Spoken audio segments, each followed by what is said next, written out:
الحمد لله نحمده ونستعينه ونستغفره ونؤمن به ونتوكل عليه ونعوذ بالله من شرور أنفسنا ومن سيئات أعمالنا من يهده الله فلا مضل له ومن يضلله فلا هادي له ونشهد أن لا إله إلا الله وحده لا شريك له ونشهد أن سيدنا ومولانا محمدا عبده ورسوله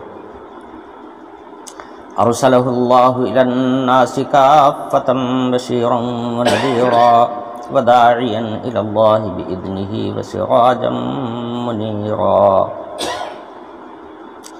أما بعد فأعوذ بالله من الشيطان الرجيم بسم الله الرحمن الرحيم وإذا قيل لهم ماذا أنزل ربكم قالوا أساطير الأولين ليحملوا أوزارهم كاملة يوم القيامة ومن أوزار الذين يضلونهم بغير علم ألا ساء ما يزرون قد مكر الذين من قبلهم فأتى الله بنيانهم من القواعد فخر عليهم السقف من فوقهم وآتاهم العذاب من حيث لا يشعرون ثم يوم القيامة يخزيهم ويقول أين شركائي الذين كنتم تشاقون فيهم قال الذين أوتوا العلم إن الخزي اليوم والسوء على الكافرين الذين تتوفاهم الملائكة ظالمي أنفسهم فألقوا السلم ما كنا نعمل من سوء بلى إن الله عليم بما كنتم تعملون فادخلوا أبواب جهنم خالدين فيها فلبئس مثوى المتكبرين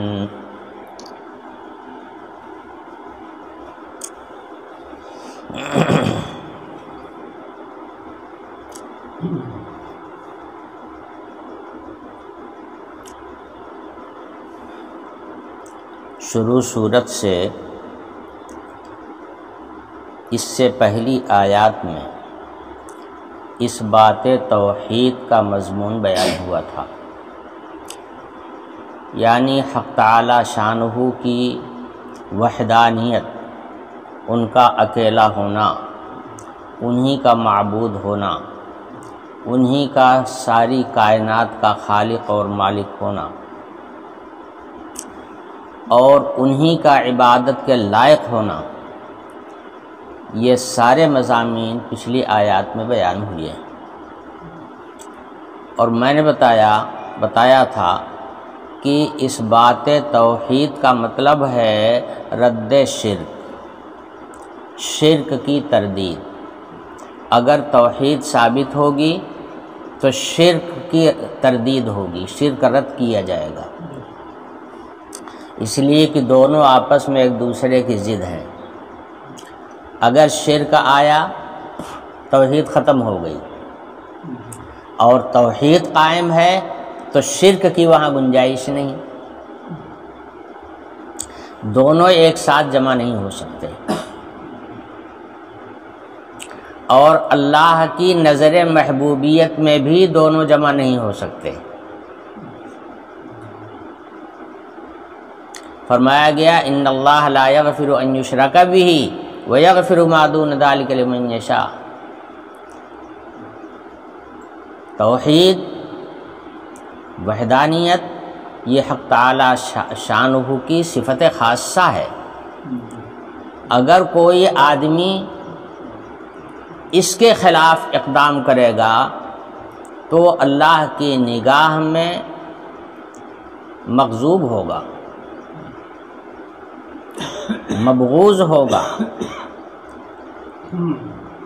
اس لیے فرمایا گیا کہ اللہ ہر گناہ کو بخش دے گا، وہ بڑا غفور الرحیم ہے، مگر شرک کی بخشش نہیں ہوگی، شرک نہیں بخشا جائے گا۔ وجہ یہ ہے کہ شرک جو ہے وہ توحید کی ضد ہے، دونوں ایک ساتھ کیسے جمع ہو سکتے ہیں؟ اس لیے صاف اعلان ہے۔ بہرحال کہنے کا مطلب یہ ہے کہ اب اگلی آیات میں شرک کی تردید کے مضامین بیان ہوں گے۔ اس میں مشرکوں کا انجام بھی بیان کیا جائے گا، شرک کی مذمت بھی بیان کی جائے گی، شرک کی خرابیاں بھی سامنے لائی جائیں گی، اور مشرکین کا جو طرز عمل تھا وہ بھی سامنے لایا جائے گا۔ تو مشرکین کا جو طرز عمل تھا اس کو پہلی آیت میں بیان کیا جا رہا ہے۔ وَإِذَا قِيلَ لَهُم مَّاذَا أَنزَلَ رَبُّكُمْ قَالُوا أَسَاطِيرُ الْأَوَّلِينَ۔ کافر اور مشرک یہ اللہ کی توحید کو نہیں مانتا بلکہ کوسوں دور رہتا ہے، ان مضامین کو سننا بھی نہیں چاہتا، یہ نور اس کے قلب میں اترتا ہی نہیں ہے۔ جیسے کتے کے پیٹ میں مشہور ہے کہ کتے کے پیٹ میں گھی ہضم نہیں ہوتا،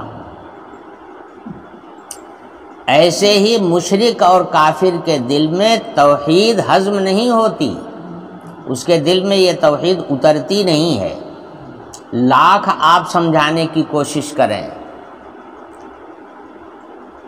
لاکھ آپ توحید کی خوبیاں اس کے سامنے بیان کریں، وہ دونوں ہونا نہ ہونا دونوں برابر ہے، اس کے لیے کوئی اثر نہیں پڑے گا، ذرہ برابر بھی اثر نہیں پڑے گا۔ یہ ایسے ہی ہے جیسے پتھر پہ دانہ ڈالا جائے تو کبھی اگ سکتا ہے؟ دانہ اگنے کے لیے زمین کا نرم ہونا ضروری ہے، پتھر کے اوپر اگر آپ دانہ ڈالیں گے تو دانہ بھی سوکھ کر کے خراب ہو جائے گا، بیکار ہو جائے گا، فائدہ کچھ بھی حاصل نہیں ہوگا۔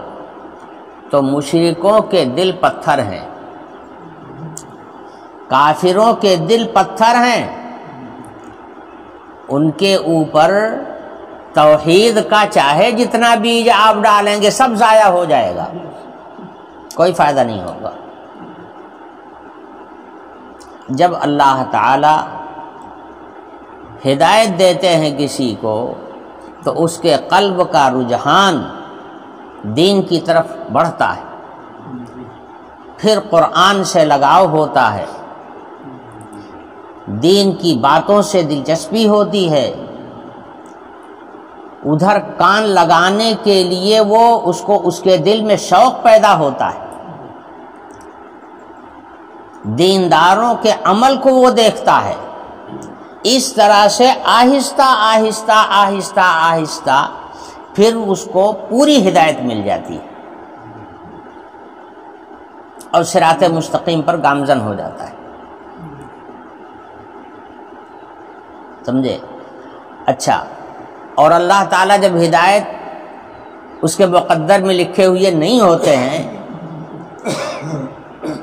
تو کسی بات کا اس کے اوپر کوئی اثر نہیں پڑتا، نہ بیان کا اثر پڑتا ہے، نہ قرآن کی تلاوت کا اثر پڑتا ہے، نہ دینی مضامین کا اثر پڑتا ہے، نہ دینداروں کے عمل کا اثر پڑتا ہے، کوئی اثر وہ قبول کرتا ہی نہیں ہے، گویا اس کا دل پتھر ہوتا ہے۔ نبی پاک صلی اللہ علیہ وسلم کے زمانے میں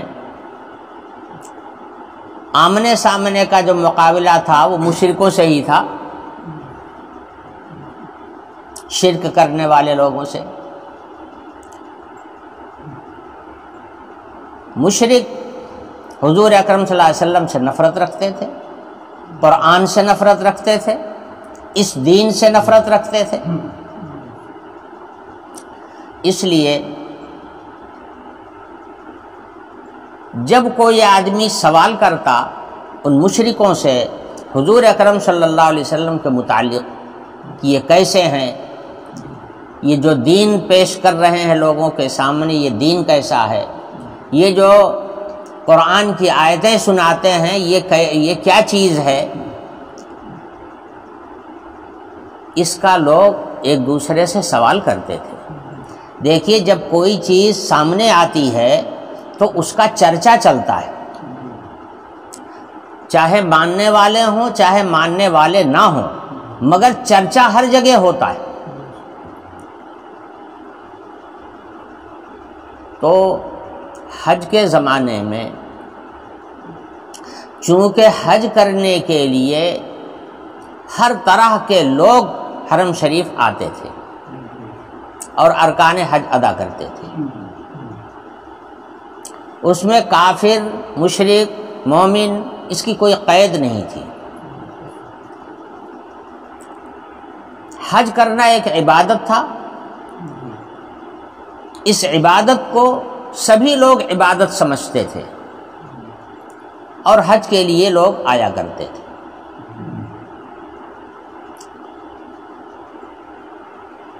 تو جب باہر کے وفود حج کے زمانے میں یہاں مکہ آتے تو حضور اکرم صلی اللہ علیہ وسلم کی نبوت کا چونکہ چرچا چل چکا تھا پوری دنیا میں، اس لیے ناواقف لوگ مکے والوں سے پوچھتے تھے کہ بھئی تم لوگ تو یہی کے رہنے والے ہو، محمد تمہارے بیچ میں ہیں۔ تو باہر کے آئے ہوئے لوگ مقامی لوگوں سے سوال کرتے تھے کہ کیا معاملہ ہے، یہ جو اللہ تعالیٰ نے قرآن اتارا ہے، یعنی آیتیں نازل ہو رہی ہیں اور محمد لوگوں کو سنا رہے ہیں، اس کا کیا ماجرا ہے، کیا چیز ہے یہ، یعنی کیا حق ہے یا باطل ہے۔ قرآن اسی حقیقت کو یہاں پر اجاگر کر رہا ہے۔ جب ان لوگوں سے کہا جاتا ہے کہ رب نے کیا اتارا، یعنی قرآن کی جو آیتیں محمد صلی اللہ علیہ وسلم سناتے ہیں وہ کیا چیز ہے جس کو وہ کہتے ہیں کہ رب کی جانب سے نازل ہوئی ہے، تو اس کی حقیقت کیا ہے؟ تو مشرک لوگ جو تھے وہ جواب میں کہتے تھے اساطیر الاولین، یہ پچھلے لوگوں کی کہانیاں ہیں، توحید سے رغبت تھی نہیں، ایمان کا نور دل میں تھا نہیں، اس لیے الٹا جواب کچھ نہیں۔ یہ پچھلے زمانے سے بھی چلا آ رہا ہے کہ لوگ دین، توحید اور ایمان کی باتیں بتایا کرتے ہیں اور اس کے قصے کہانیاں تمام مشہور ہیں، اسی طرح کی کہانیاں ہیں یہ پچھلے لوگوں کی، پہلے سے چلی آ رہی ہیں، محمد بھی وہی کہانیاں سب کو سناتے ہیں۔ کہانی کے معنی آتے ہیں حکایت، پچھلے واقعے کو موجود لوگوں کے سامنے بیان کرنا وہ دو طرح کا ہوتا ہے، ایک واقعی ہوتا ہے، ایک غیر واقعی ہوتا ہے، یعنی بناوٹی ہوتا ہے۔ جو بناوٹی ہوتا ہے اس کو افسانہ کہتے ہیں۔ کہانی کا لفظ اس معنی میں بھی استعمال ہوتا ہے، افسانہ کے معنی میں، یعنی بناوٹی باتیں ہیں۔ اور ایک کہانی ہوتی ہے حقیقت، واقعہ واقعی ہوتا ہے، صحیح ہوتا ہے، درست ہوتا ہے، اس کی سند ہوتی ہے، اس کے صحیح ہونے کی دلیل ہوتی ہے، وہ قصہ واقعی ہوتا ہے، اس کو حکایت واقعی کہا جاتا ہے۔ اور یہ ہے حکایت غیر واقعی، یعنی واقعے میں کچھ بھی نہیں ہے، محض بناوٹ ہے۔ تو اساطیر الاولین سے مراد ان لوگوں کی یہی تھی کہ یہ سب قصے کہانیاں ہیں، لوگوں کی کہی ہوئی باتیں ہیں، لوگ بنا لیتے ہیں، یہ بنائی ہوئی باتیں ہیں، محمد لوگوں کے سامنے پیش کرتے ہیں۔ یہ ہوتا تھا ان لوگوں کا جواب۔ یہ ہے مشرکین کا کردار۔ مشرک جو ہوتا ہے، مشرک اور کافر، توحید کے مقابلے میں اس کا رویہ یہی ہوتا ہے ہر زمانے میں، حضور کے زمانے میں بھی تھا اور آج کے دور میں بھی یہی رویہ۔ ارے ایک ایک رنگیلے پیدا نہیں ہو رہے ہیں، کوئی حضور اکرم صلی اللہ علیہ وسلم کی شان میں گستاخی کر رہا ہے، کوئی صحابہ کی شان میں گستاخی کر رہا ہے، کوئی اس دین اسلام کا ٹھٹھا اڑا رہا ہے۔ مشرک اور کافر آج بھی یہی کر رہے ہیں۔ تو یہ ان کا رویہ ہے، یہ رویہ بتایا جا رہا ہے۔ ہمیں آپ کو ان سے ہوشیار رہنا چاہیے،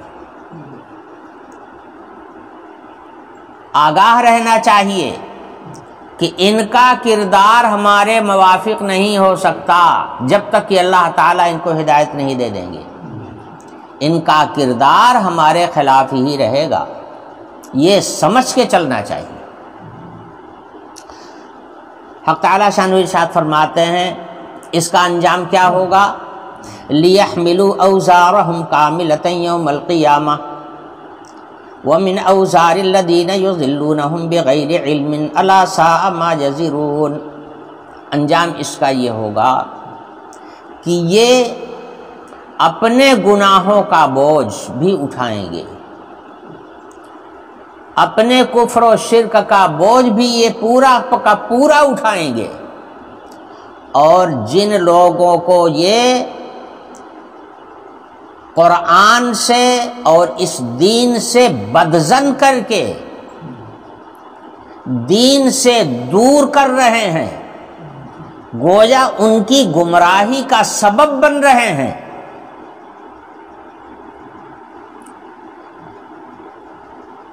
ان کے گناہوں کا ان کے گناہ کا بوجھ بھی ان کے اوپر لادا جائے گا۔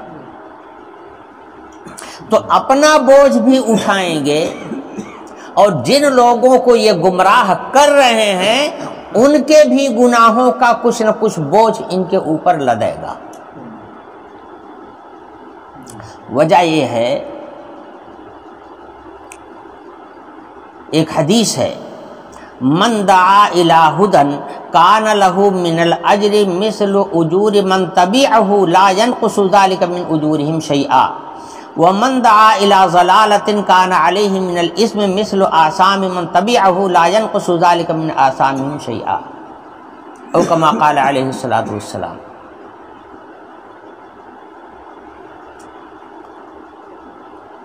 اس حدیث کا معنی یہ ہے، جو آدمی کسی کو ہدایت کی طرف لے جائے گا تو اس کو ان لوگوں کی ہدایت اور ان لوگوں کے ہدایت پر آ کر کے عمل کرنے کا جو اجر ملے گا، اس کے اجر میں یہ بھی شریک ہوگا۔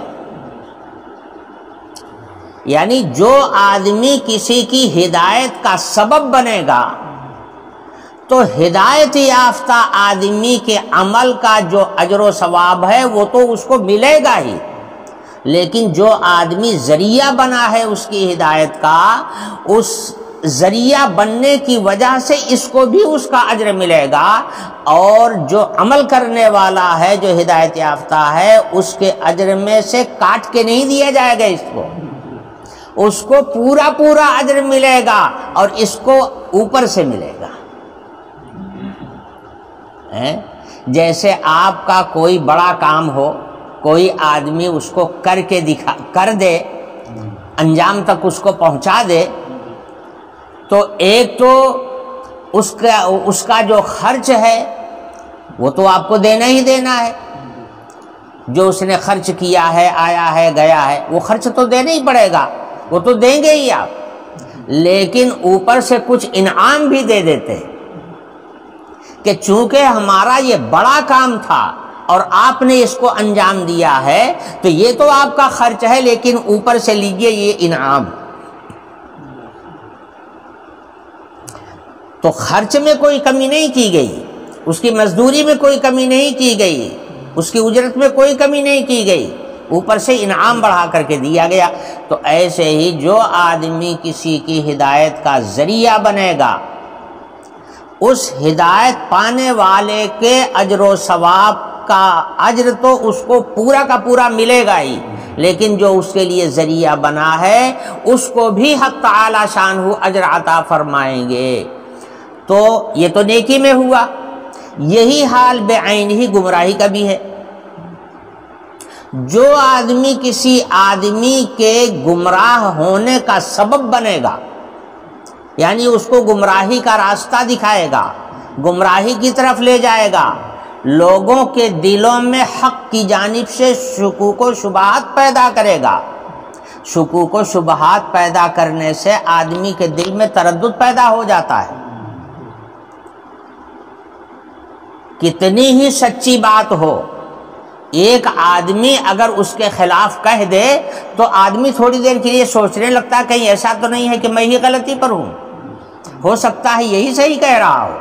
تو تھوڑی دیر کے لیے آدمی تھمک جاتا ہے اور سوچنے لگتا ہے. اگر اس کا دماغ کام کر گیا تو حق پہ رہ جاتا ہے، ورنہ شک اور تردد کا شکار ہو جاتا ہے اور گمراہ ہو جاتا ہے.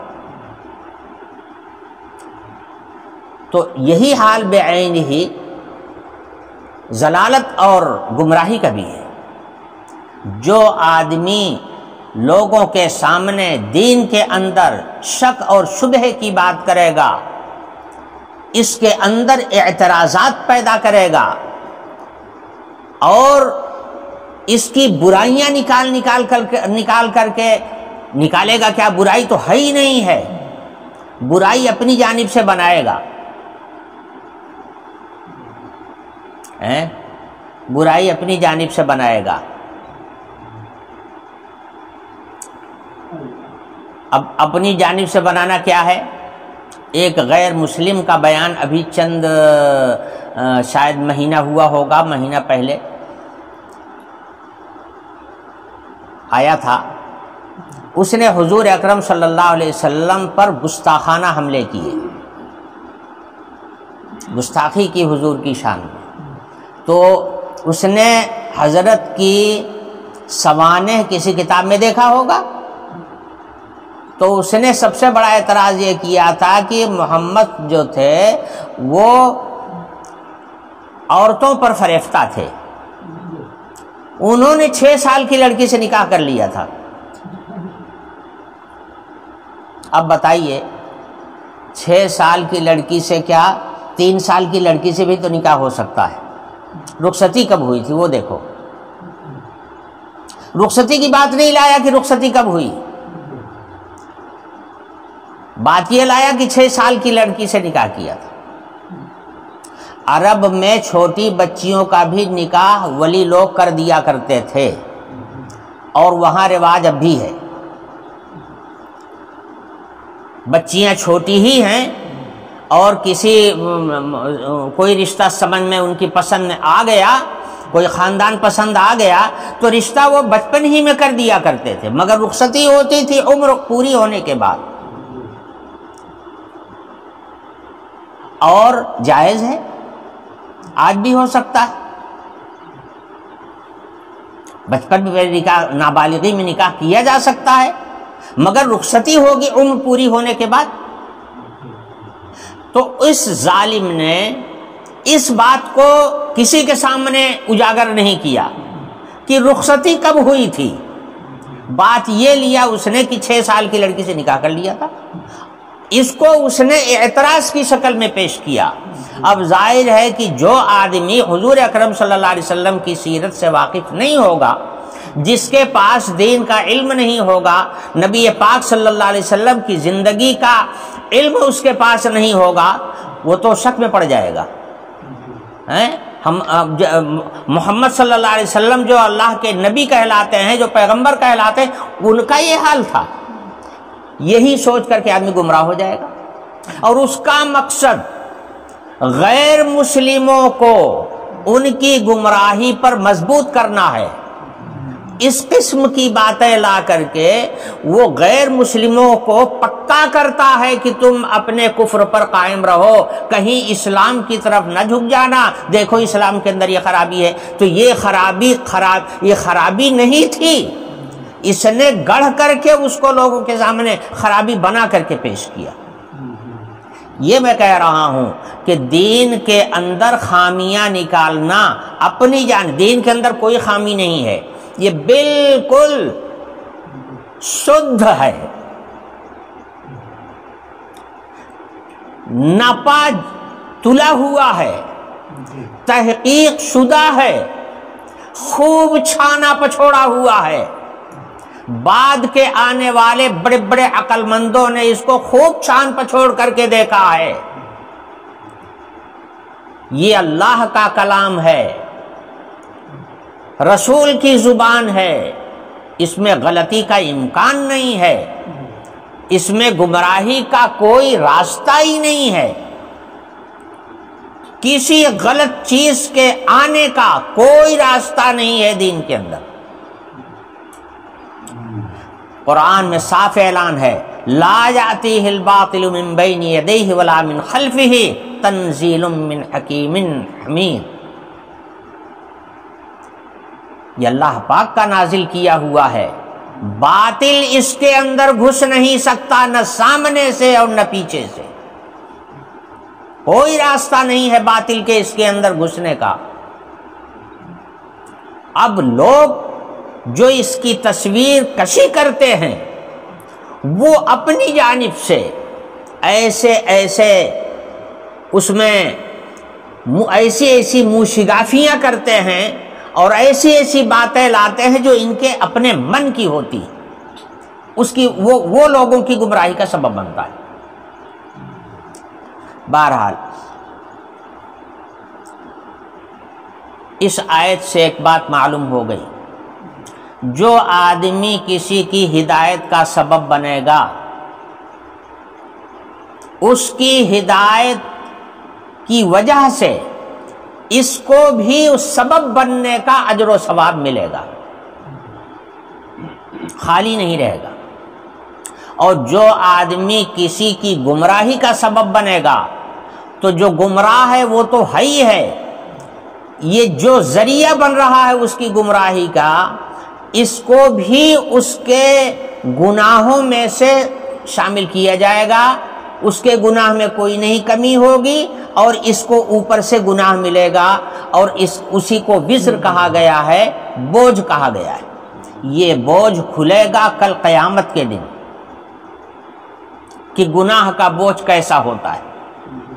تو ارشاد فرمایا لِيَحْمِلُوا أَوْزَارَهُمْ كَامِلَةً يَوْمَ الْقِيَامَةِ، یہ ایسی باتیں، بے سروپا باتیں اسلام اور دین کے متعلق کہہ کر کے اپنا بوجھ بڑھا رہے ہیں۔ ایک تو مشرک تھے، شرک کا بوجھ تھا ہی، اوپر سے دوسرے لوگوں کو گمراہ کرنے کا جو بوجھ ہے وہ بھی ان کے اوپر لد جائے گا۔ لِيَحْمِلُوا أَوْزَارَهُمْ كَامِلَةً يَوْمَ الْقِيَامَةِ وَمِنْ أَوْزَارِ الَّذِينَ يُضِلُّونَهُمْ بِغَيْرِ علم۔ یہ باتیں اس قسم کی بغیر تحقیق کے یہ کرتے ہیں، بغیر علم، بغیر کسی علم کے ایسی باتیں کہتے ہیں۔ علم کیا ہے؟ علم یہ ہے کہ کوئی بات جو کہی جائے اس کی سند اللہ کی کسی کتاب میں ملے، یہی ہے علم۔ اللہ کی نازل کی ہوئی کتابوں میں اس کی سند موجود ہو، ایسی بات اگر کہی جاتی ہے تو وہ علم کی بات کہلائے گی، اور بے سند کوئی بات کہی جائے گی تو بے بنیاد ہوگی، وہ بے سند ہوگی اور وہ سچ نہیں ہو سکتی ہے، وہ ہمیشہ غلطی ہوگی۔ تو بغیر علم فرمایا گیا کہ یہ اس قسم کی باتیں کہتے ہیں بغیر کسی علم کے، یعنی ان کے پاس اس کی کوئی سند نہیں ہے۔ یہیں سے حضرات مفسرین نے کہا کہ اس جملے کو قرآن پاک میں لا کر اس بات پر تنبیہ کی گئی ہے کہ علم کا حاصل کرنا چونکہ اللہ تعالیٰ نے ہر انسان کے اختیار میں دیا ہے، جو چاہے وہ علم حاصل کر لے، جو نہ چاہے نہ کرے۔ علم حاصل کرنے کی صلاحیت اللہ تعالیٰ نے ہر انسان کو دی ہے، کسی بات کی تحقیق کرنے کی صلاحیت بھی اللہ تعالیٰ نے ہر انسان کو دی ہے۔ علم کا حاصل کرنا اپنے اختیار میں ہے، اللہ نے امور اختیاریہ میں سے اس کو رکھا ہے، تو اپنے اختیار میں ہے۔ اب اپنے اختیار کا استعمال کر کے اگر کوئی آدمی صحیح علم حاصل نہیں کرے گا تو وہ اللہ کے نزدیک مجرم ہوگا، اس لیے کہ صحیح علم سیکھنے کی ساری صلاحیت اور سارے اسباب اللہ تعالیٰ نے پیدا کر کے آپ کے اختیار پہ چھوڑ دیا۔ یہی وجہ ہے کہ جو لوگ پڑھتے ہیں، جو بھی پڑھیں، دین پڑھیں، دنیا پڑھیں، جو بھی پڑھیں، جو لوگ پڑھتے ہیں وہ لوگ اس کا فائدہ اٹھاتے ہیں، ان کو اس کا علم ملتا ہے۔ جو آدمی ڈاکٹری پڑھتا ہے ڈاکٹر بن جاتا ہے، جو آدمی لا پڑھتا ہے وکیل بن جاتا ہے۔ جو آدمی جس قسم کا علم حاصل کرے گا، ایک آدمی سائنس پڑھتا ہے تو سائنسداں بن جاتا ہے۔ جو علم بھی کوئی آدمی حاصل کرے گا اس کا نتیجہ اس کو ملے گا، اس کا علم اس کو ملے گا، اور جو آدمی چاہے گا ہی نہیں علم حاصل کرنا، دور جائے گا، اس کو کچھ نہیں ملے گا، وہ جاہل کا جاہل رہ جائے گا۔ دو بھائی ہیں، ایک علم حاصل کرتا ہے، دوسرا گھر نہیں چھوڑتا، گھر پہ بیٹھا رہتا ہے۔ جو گھر چھوڑ کر کے علم حاصل کرنے کے لیے نکل جاتا ہے وہ عالم بن جاتا ہے، جو گھر بیٹھا رہتا ہے وہ ہرجتا رہتا ہے کہ نہیں ہے؟ اگر وہ بھی گیا ہوتا تو اس کو بھی علم نہ ملتا۔ سب کچھ تو ملا ہوا ہے، ساری ہوشیاری، ساری چالاکی، سب کچھ تو ملی ہوئی ہے، اگر وہ علم حاصل کرتا تو کیا علم نہ ملتا کیا اس کو؟ کہنے کا مطلب یہ ہے کہ علم کا حاصل کرنا امور اختیاریہ میں سے ہے، اس لیے سچائی کو تلاش کرنا ہر آدمی کی اپنی ذمہ داری ہے۔ اس پہ نہیں بیٹھا رہنا چاہیے کہ اللہ چاہیں گے تو دے دیں گے، اللہ چاہیں گے تو لقمہ بھی منہ میں اتار دیں گے، لیکن آپ کیوں ہاتھ چلاتے ہو؟ اس لیے کہ وہ امور اختیاریہ میں سے ہے۔ ایسے ہی علم کا حاصل کرنا ہر آدمی کی اپنی ذمہ داری ہے، کم سے کم اتنا علم حاصل کرنا جس سے اللہ کی پہچان ہو جائے، جس سے اللہ کے احکام معلوم ہو جائیں، حرام حلال کی تمیز ہو جائے، واجب اور فرض کی واقفیت حاصل ہو جائے۔ کم سے کم اتنا علم حاصل کرنا ہر آدمی پر ضروری ہے۔ اسی کو حدیث شریف میں فرمایا گیا، طلب العلم فریضۃ علی کل مسلم و مسلمۃ، علم کا حاصل کرنا فرض ہے ہر مسلمان مرد اور ہر مسلمان عورت پر۔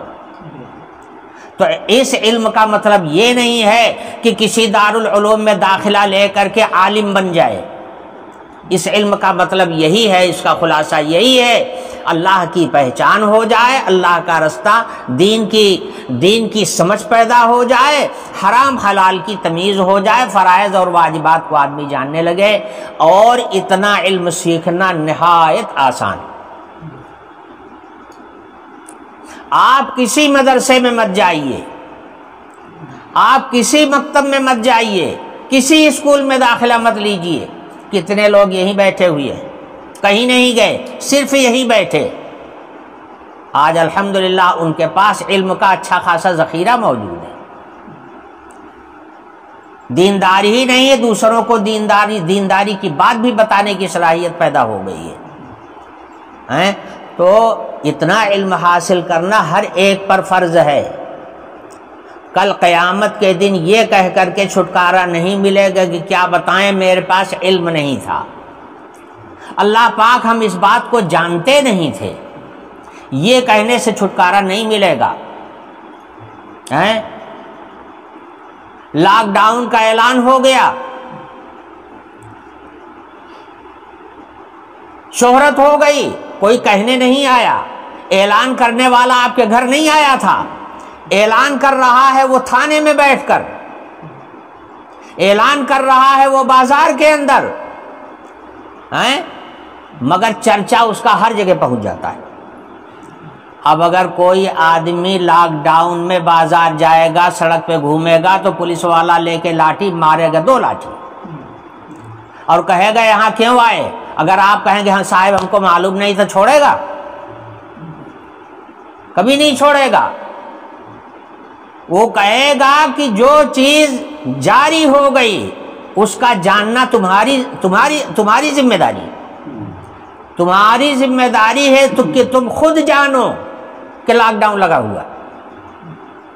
ارے بھائی دوسرے ہی مثال دو، آپ کو بمبئی جانا ہے، آپ یہاں سے گئے اور ریل گاڑی آئی اور آپ بیٹھ گئے، ویسے ہی چلے گئے، نہ ٹکٹ لیا اور نہ کوئی دستاویز لیا، اور سیدھے آپ گاڑی پہ بیٹھ گئے۔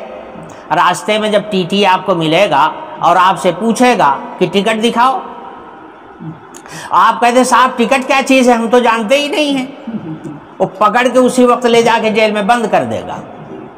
وہ کہے گا کہ ریل گاڑی میں سفر کرنے والے کی ذمہ داری خود ہے کہ معلوم کرے کہ ریل میں سفر کس طرح کیا جاتا ہے۔ ہوائی جہاز میں سفر کرے تو اس کو خود جاننا چاہیے کہ اس ہوائی جہاز میں کس طرح سے سفر کیا جاتا ہے، اس کی جانکاری لینا اس کی ذمہ داری ہے۔ تم نہیں جانتے، کیوں نہیں جانتے؟ نہ جاننے کی وجہ سے تم بری نہیں ہو سکتے، مجرم بنو گے، پکڑے جاؤ گے، گرفتاری ہوگی، پٹائی ہوگی اور جرمانہ بھی ہوگا، سب کچھ ہو جائے گا۔ تو اسی طرح سے اللہ تعالیٰ نے خاص بات یہ ارشاد فرمائی بغیر علم کہ یہ مشرک لوگ اس قسم کی باتیں نادانی کے ساتھ بولتے ہیں، بغیر علم کے بولتے ہیں۔ ان کو کم سے کم اس کی تحقیق تو کر لینا چاہیے۔ اللہ نے دماغ دیا ہے، صلاحیت دی ہے سمجھنے کی، بات چیت کرنے کی، تو اس کی تحقیق تو کر لینا چاہیے۔ غرض کی حضرات مفسرین یہ کہتے ہیں کہ علم کا حاصل کرنا خود اپنی ذمہ داری ہے۔ اس معاملے میں اگر کوئی آدمی قانون کو توڑے گا اور یہ کہے گا کہ کیا بتائیں ہم کو پتہ نہیں تھا، تو وہ مجرم ہونے سے بچ نہیں سکتا، نہ دنیا میں بچتا ہے نہ آخرت میں بچے گا، وہ مجرم قرار دیا جائے گا اور اپنے جرم کی اس کو سزا بھگتنی پڑے گی۔ اس کا خیال رکھنا چاہیے۔ یہ قرآن کی آیتیں ہیں، ایک ایک لفظ قرآن کا ہمارے لیے ہدایت ہے۔ آگے اگلی آیت میں ارشاد فرمایا جا رہا ہے قد مکر الذین من قبلہم فأتی اللہ بنیانہم من القواعد فخر علیہم السقف من فوقہم وآتاہم العذاب من حیث لا یشعرون۔ جس قسم کی مکاری کی باتیں آج مشرک کر رہے ہیں، ان کے پہلے بھی دوسرے پیغمبروں کے زمانے میں جو مشرک تھے وہ بھی اسی قسم کی مکاری کرتے تھے۔ قرآن اس حقیقت کو واضح کر رہا ہے کہ اس کے پہلے پیغمبروں کے زمانے میں بھی مشرک لوگ اس قسم کی مکاری کی باتیں کیا کرتے تھے، مگر پچھلے زمانے میں یہ ہوا کہ اللہ تعالیٰ نے ان کے منصوبے کی ساری بنیاد کو ڈھا دیا، اور جتنی پلاننگ کر کے انہوں نے گویا منصوبے کی ایک عمارت تیار کیا تھا، اس کی دیواریں بھی گر گئیں اور چھت بھی گر گئی اور اسی کے نیچے وہ دب کر رہ گئے۔ مراد یہ ہے کہ اللہ تعالیٰ کا عذاب ان کے اوپر آیا۔ جب اس قسم کی دغا بازی، دھوکہ بازی، فریب اور مکاری کی باتیں کیا کرتے تھے تو اللہ تعالیٰ نے اس پر ان کی پکڑ کیا اور ان کے اوپر اللہ کا عذاب آیا۔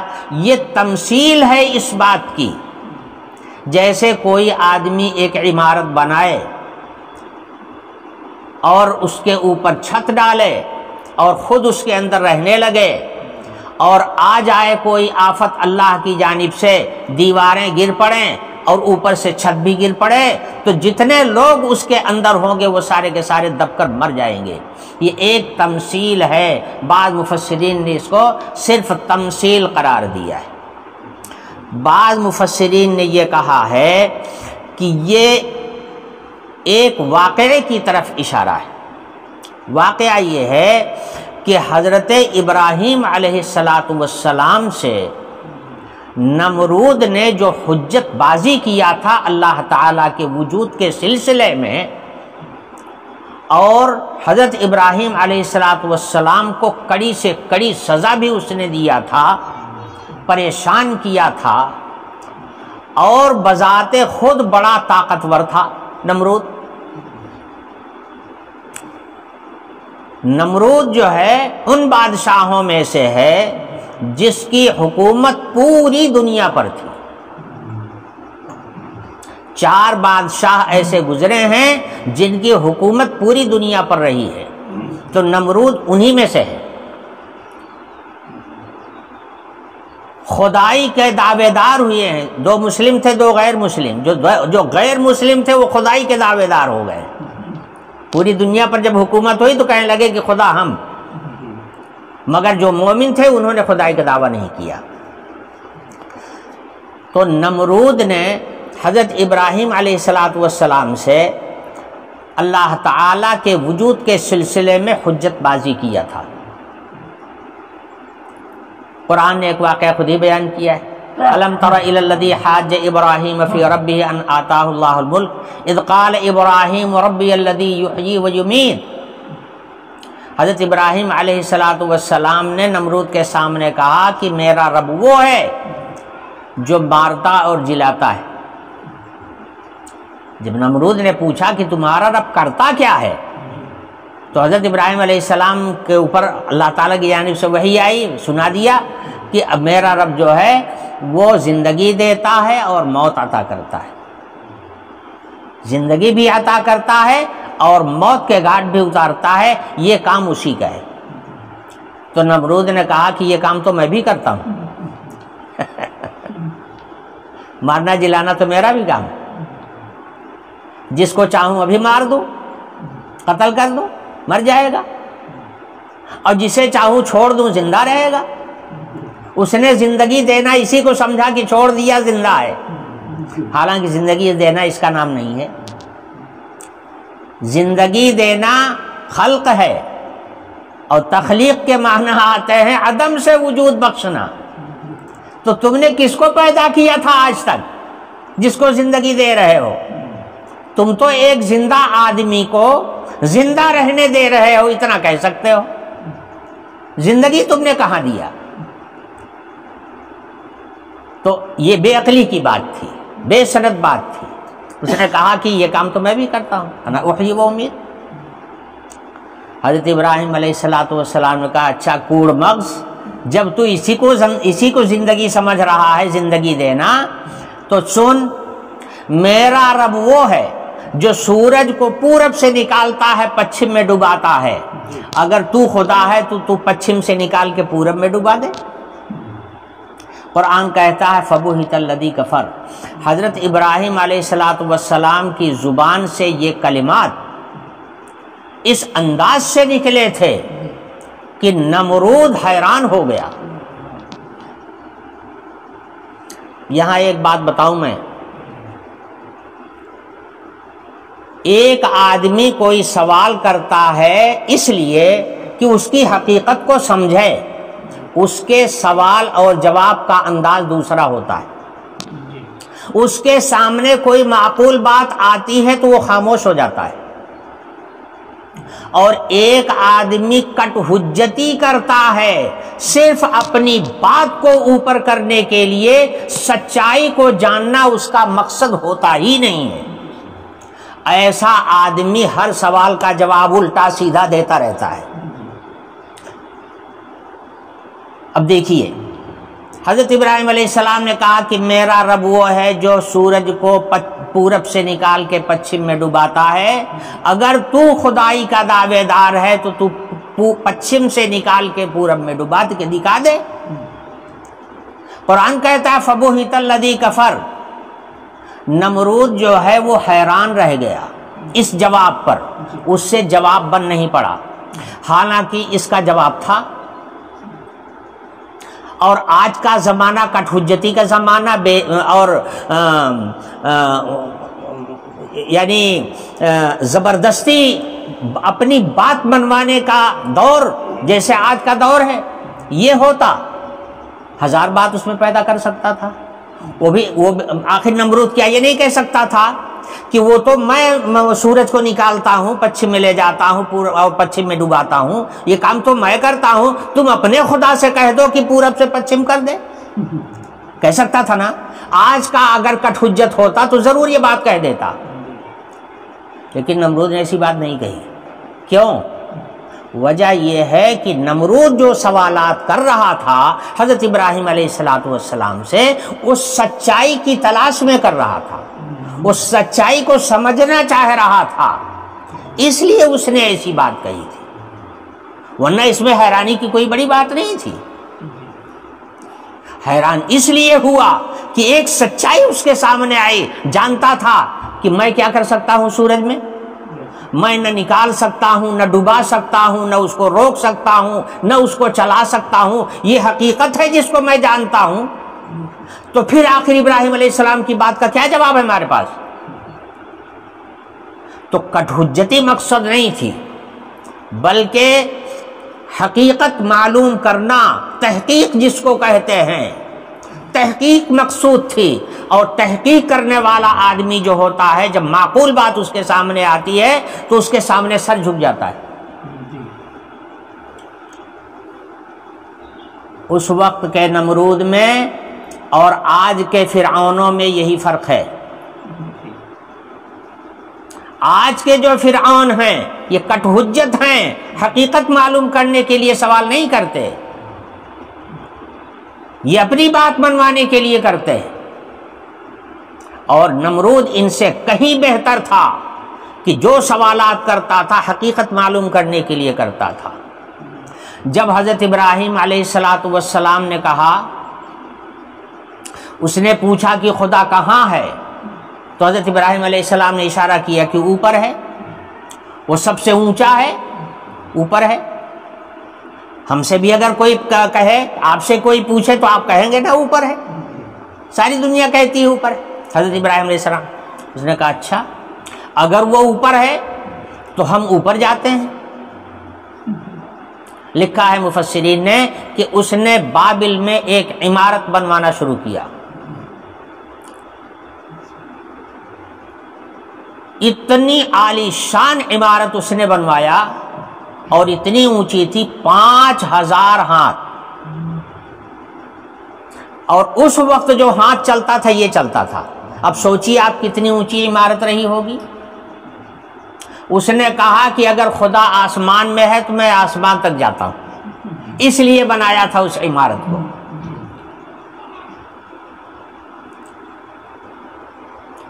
کہ ہم وہاں جا کر کے دیکھیں گے۔ اور ایک واقعہ مفسرین نے اور بھی لکھا ہے مگر وہ سمجھ میں نہیں آتا۔ انہوں نے لکھا ہے کہ 4 گدھ اکٹھا کر کے اور اس کے اوپر لکڑی باندھ کر کے جہاز بنا کر کے ان کو اڑایا گیا تھا آسمان کی طرف۔ تو نمرود نے کہا تھا کہ ہم دیکھیں گے کہ کہاں ہے خدا۔ وہ واقعہ بھی لکھا ہے لیکن وہ ذرا سمجھ میں کم آتا ہے، لیکن یہ واقعہ تو بالکل درست ہے کہ اس نے عمارت بنائی تھی بابل میں، جس عمارت کی اونچائی کم سے کم 5000 ہاتھ تھی، اور بعض مفسرین نے لکھا ہے 15000 ہاتھ تھی، اور زیادہ اونچی تھی۔ لیکن جب وہ عمارت بن کر کے تیار ہو گئی اور جا کر کے دیکھ لیا سب، تو اس کے بعد طوفان آیا اور اس طوفان میں وہ پوری عمارت ڈھہ گئی۔ اس کا جو سرا تھا وہ دریا میں جا کر کے گرا، سمندر میں، اور جب دیواریں گری تو چھت بھی گر گئی، جو لوگ اس کے اندر تھے وہ دب گئے۔ بعض مفسرین کہتے ہیں کہ اس آیت میں اسی کی طرف اشارہ ہے۔ قد مکر الذین من قبلہم فأتی اللہ بنیانہم من القواعد، مکر کیا اس سے پہلے لوگوں نے تو اللہ تعالیٰ کا حکم آ گیا ان کی عمارت کے لیے کہ جڑ سے اکھڑ جائے، چنانچہ وہ جڑ سے اکھڑ گئی اور چھت اوپر سے نیچے آ گئی۔ وَأَتَاهُمُ الْعَذَابُ مِنْ حَيْثُ لَا يَشْعُرُونَ، اور ان کے اوپر اللہ کا عذاب ایسی جگہ سے آ گیا کہ جس کو یہ محسوس بھی نہیں کر سکتے تھے۔ یہی کرونا جو آیا تو کوئی جانتا تھا کہ کرونا آ رہا ہے، یا کرونا آئے گا؟ میاں کرونا ایسے حالات میں آیا ہے کہ جس وقت یہاں ملک کے اندر کچھ اور ہی تیاری ہو رہی تھی، کچھ اور ہی پروگرام چل رہا تھا، عین انہی حالات میں اللہ تعالیٰ نے کرونا بھیج دیا۔ فَأَتَاهُمُ الْعَذَابُ مِنْ حَيْثُ لَا يَشْعُرُونَ، اللہ کا عذاب آتا ہے تو پتہ نہیں چلتا کہ کدھر سے آ رہا ہے اور کب آئے گا، محسوس نہیں کر سکتے تھے، ایسی جگہ سے اللہ کا عذاب آیا۔ بہرحال وہ عمارت گر گئی۔ اب تو ٹائم ختم ہو گیا، انشاءاللہ اگلی آیات کا بیان اگلے درس میں۔ وآخر دعوانا الحمدللہ رب العالمین۔